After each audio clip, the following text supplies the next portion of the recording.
Hi everyone. Today I'd like to talk about a recent kino release in February of 2023, and that is the movie called The Bride Wore Black from 1968, starring Jeanne Moreau, who is on the cover, and directed by Francois Truffaut. And Jeanne Moreau is playing a woman called Julie, and she is the bride who wore black, although in the movie she basically plays white. She wears white much more than she wears black. In the opening sequence, we see her in a highly elevated emotional state, very disturbed, and we see her attempt to jump out her apartment window. And her mother comes and saves her at the last moment. And then we see Julie now with seems to be a newfound determination, packing a bag full of apparel of either black or white, and she leaves town. And we don't know what for, but she seems to be on some sort of mission. And when we get a series of vignettes of men, I think there's 5 different men. And so the first one is kind of like a lady killer who's about to get married, hosting a party. She appears at the party. Julie, this is Julie. We don't know what she's about to do, but what she engages in now is a series of murders of men.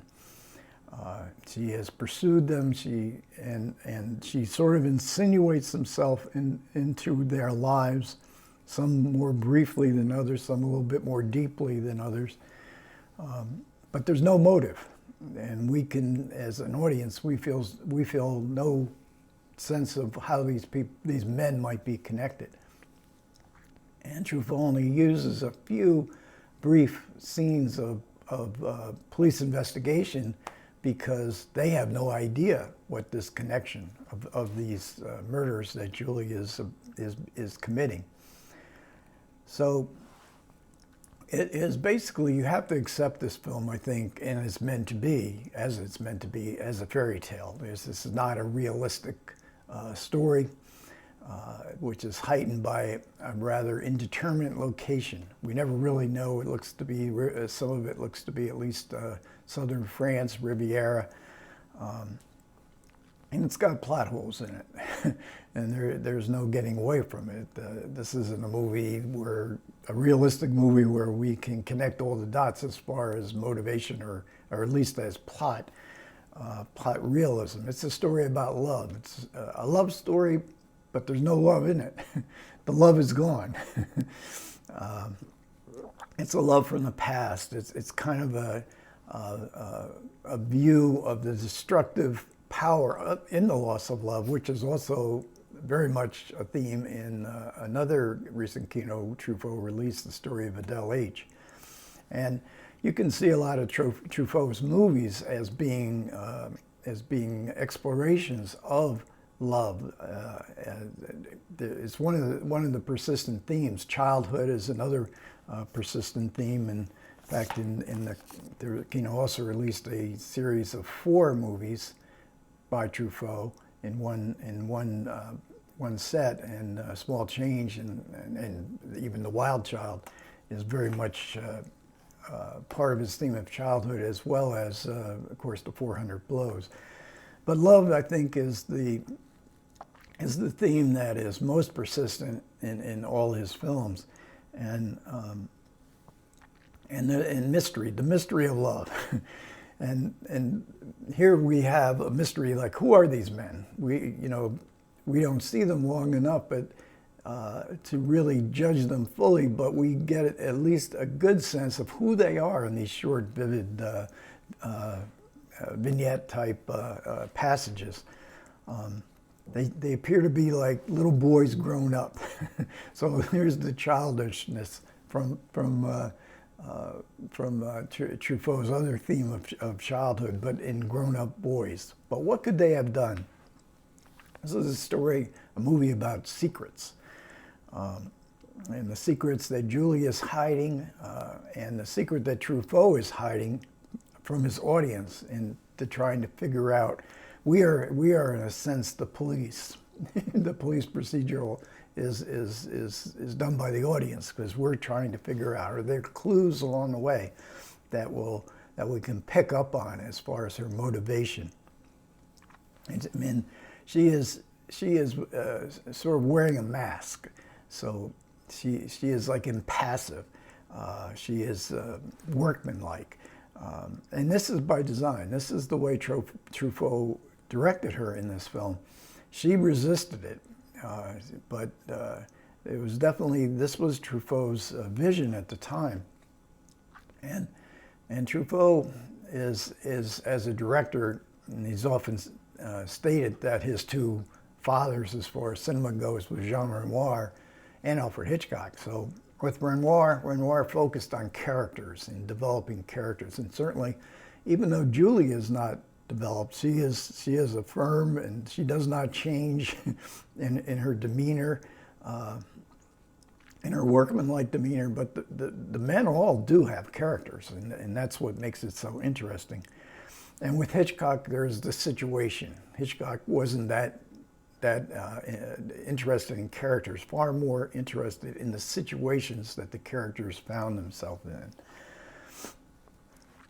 So there's a great commentary by Julie Kirigo and Stephen Smith, moderated by Nick Redman.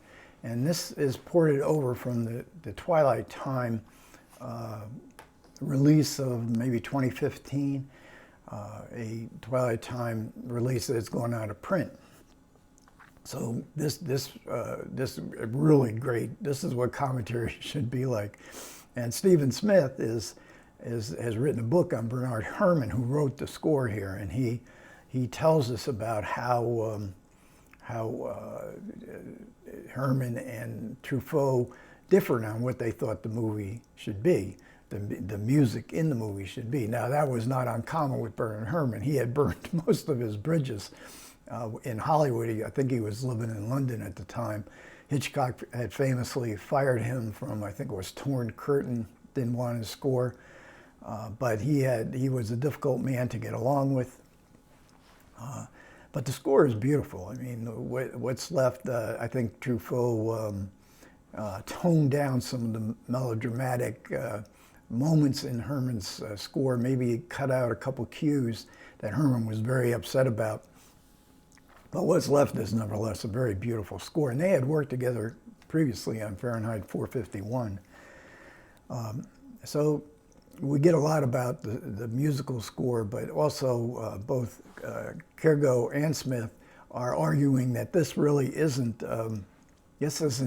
really all about Hitchcock.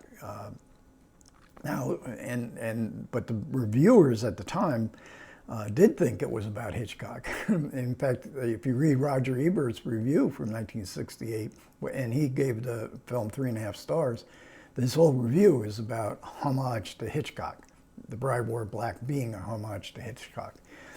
And it's kind of understandable because the year before, Truffaut had published his famous interviews with Hitchcock, Truffaut/Hitchcock book, which I devoured as soon as it came on in the bookstores. So he was very much associated in the public mind with Hitchcock. But also this is a book this is a movie based on a book by Cornell Woolrich. Now, none of the participants in the commentary had read the book by Woolrich, which I thought kind of odd.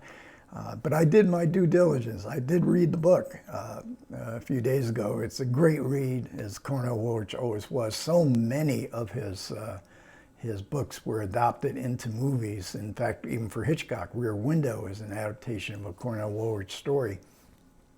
But Woolrich is different than Truffaut, to be sure.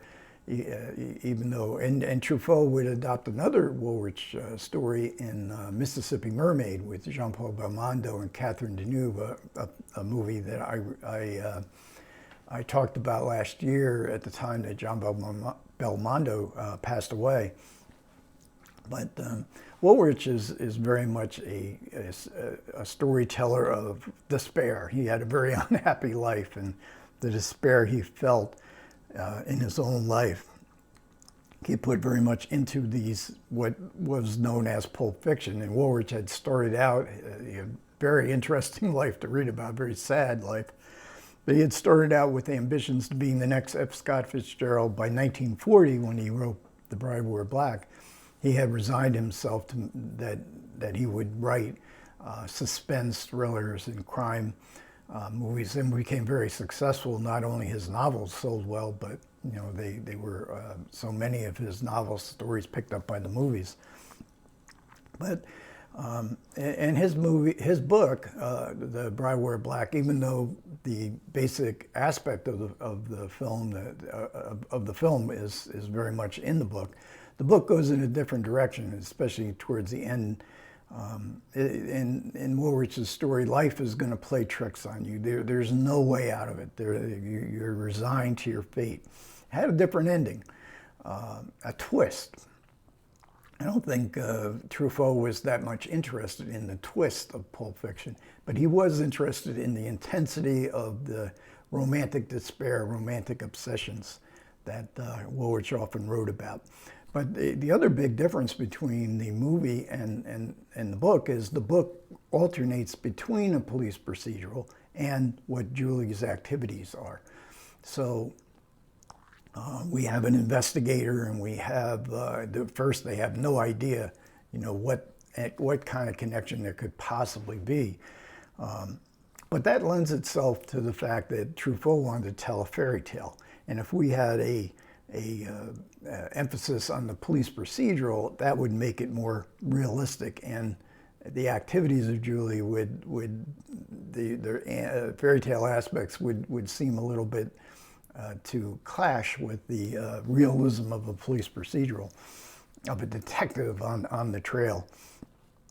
So, as I say, Kino's released several, Mississippi Mermaid, and Story of Adele H, and The Bride Wore Black. So, and a collection of 4. So, and The Bride Wore Black does indeed have alternate cover art, and the 3 single releases all have commentaries, I think by the same trio. The 4 in the collection, which is The Wild Child, Small Change, The Man Who Loved Women, which stars Charles Denner, and I think Charles Denner is one of the men in Julie's orbit of her sort of revenge, and very good as is Michael Lonsdale, Jeanne Colbrelli is in the film, a couple of other actors that are really superb, and Denner is the star of The Man Who Loved Women, and The Green Room, one of Truffaut's strangest films. And Truffaut later on, although I think he was very proud of the film when it was released, by 1977, he said that this was probably the film that he liked the least. He was the least favorite of his films because he felt that it should have been in black and white, which I mean, it looks absolutely gorgeous. Raoul Cottard's color cinematography. Now, Truffaut also battled with Cottard on the cinematography. He didn't think he was filming Jeanne Moreau to her advantage. But another reason that Truffaut had doubt about The Bride Wore Black, he thought that he had miscast her, that Moreau is better when she's livelier and she laughs, and a more kind of developing kind of character than a character who's just sort of trapped in this obsession that she has. And then later on, he also said that he didn't like this film because he thought it was celebrating the whole idea of revenge.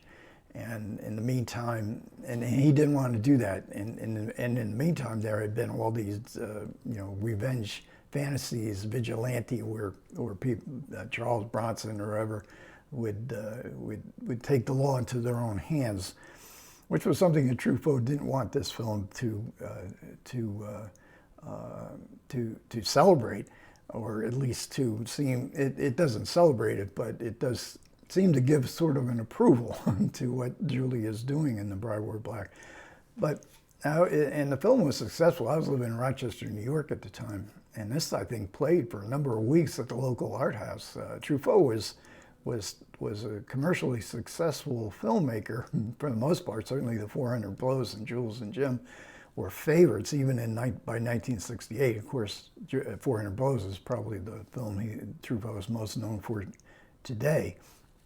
So I'll be getting to some of the rest of these Truffaut movies in the coming weeks for sure.